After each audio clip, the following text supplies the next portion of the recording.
है, जो राज्य के द्वारा धार्मिक कार्य किया जा रहा है, जो जनतांत्रिक राज्य पूंजीवादी जनवादी राज्य को धार्मिक राज्य के रूप में ढालने की कोशिश की जा रही है, इसका मतलब क्या है? यह बहुत ही खतरनाक स्थिति है। खतरनाक क्यों है?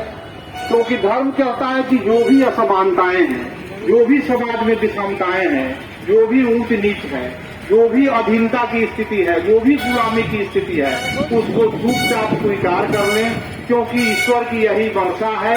और फिर जो भी है वो अगले जन्म की प्रतीक्षा करें, यह इसको चुपचाप स्वीकार कर ले। माने धर्म जो भी समाज में विषमताएं हैं उसको अनुमोदन प्रदान करता है। इसलिए तमाम शोषक वर्ग शासक वर्ग के जो राज्य रहे हैं धर्म को बहुत ही महत्व दिया है, लेकिन पूंजीपति वर्ग ने इस सामंतवादी राजाओं की बात को नहीं मानी कि तुम झूठ कहते हो, राजा का यह ईश्वर का आदेश नहीं है, तुम्हारा ऐशो आराम की जिंदगी खतरे में नहीं पड़े, इसलिए हमें यह समझा रहे हो, हमको स्वतंत्रता समानता भाईचारा चाहिए।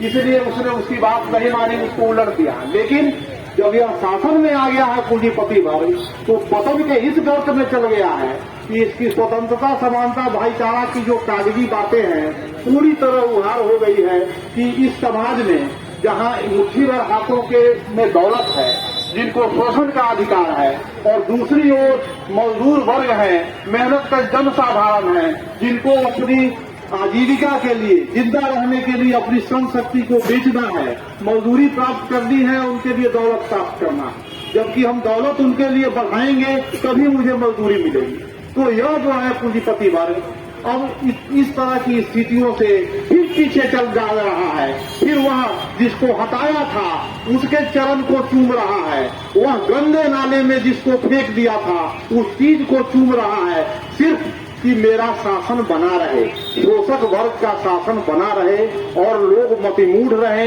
लोग उस वैचारिक जाल में फंस जाएं जो जिसका नाम धार्मिक जाल कहिए, वैचारिक जाल कहिए। तो साथियों,